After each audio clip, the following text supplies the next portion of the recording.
चलिए अब आते हैं बिहार के इलेक्शन पर, जिसकी तारीखें बस समझिए आने वाली हैं। लेकिन तारीखों के पहले घमासान चरम पर। चुनाव आयोग ने बिहार में जब से वोटर लिस्ट वेरिफिकेशन का आदेश जारी किया है, तब से इसके सियासी पहलुओं पर, पक्षों पर विपक्ष के लोग खास तौर पर सरकार को निशाने पर लिए।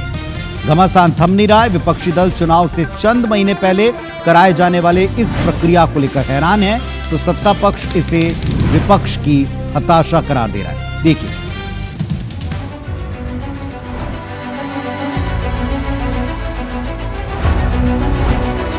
फिर से फ्रेश वोटर लिस्ट ये जो है बनाएंगे केवल मात्र 25 दिनों के अंदर, ये इम्पॉसिबल है।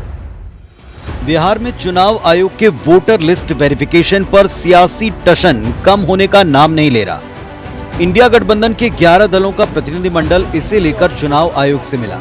मुलाकात के बाद भी गतिरोध कम नहीं हुआ, बल्कि इंडिया ब्लॉक ने वोटर वेरिफिकेशन को वोट बंदी नाम देकर निशाना साधा। कांग्रेस के सीनियर नेता जयराम रमेश ने एक्स पोस्ट करते हुए लिखा, जैसे प्रधानमंत्री की नवंबर 2016 की नोटबंदी ने अर्थव्यवस्था को बर्बाद किया, वैसे चुनाव आयोग की वोट बंदी, जो बिहार और अन्य राज्यों में वोटर्स के स्पेशल इंसेंटिव रिवीजन के तौर पर दिख रही, ये हमारे लोकतंत्र को खत्म कर देगी। इंडिया गठबंधन के अन्य नेताओं ने भी चुनाव आयोग पर सवाल उठाए, जिस पर बीजेपी ने पलटवार किया। मुझे बेहद पीड़ा के साथ बाहर निकल करके ये बोलना पड़ा कि मैं इस मीटिंग को, जो इतने महत्वपूर्ण मुद्दे पे थी, मैं इसे सौहार्दपूर्ण नहीं कह सकता। चुनाव आयोग को सुलभ होना चाहिए।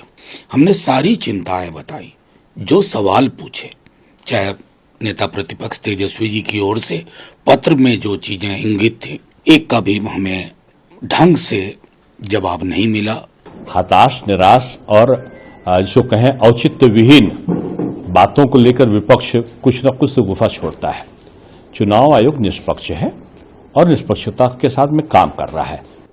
वोट बंदी है कि नहीं है, लेकिन कांग्रेस की बंदी सरकार कर चुकी है और हार की हताशा में किसी को कोई भी आरोपित कर सकता है।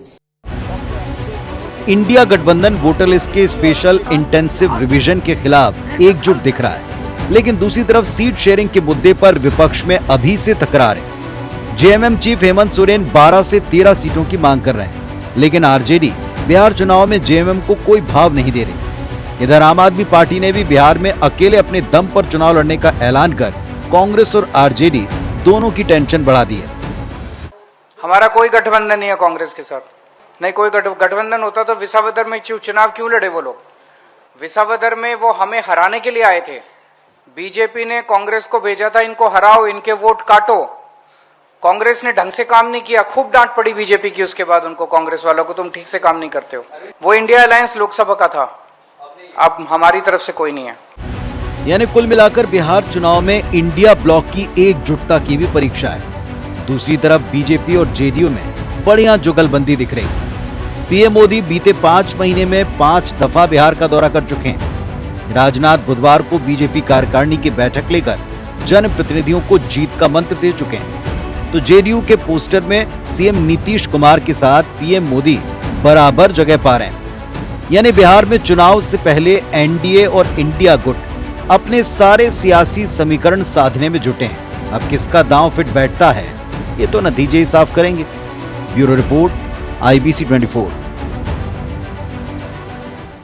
तो दिल्ली गंवाने के बाद केजरीवाल मुखर हो गए। साफ साफ कहते हैं कि बीजेपी ने कांग्रेस को आम आदमी पार्टी के वोट काटने की जिम्मेदारी दी थी, उनसे हमारा कोई गठबंधन नहीं। बिहार में अपने बलबूते पर, अपने दम पर जहां मुमकिन होगा वहां अपने कैंडिडेट खड़े करें। तो ये तो तय है कि आम आदमी पार्टी ने एक अलग राह पकड़ ली।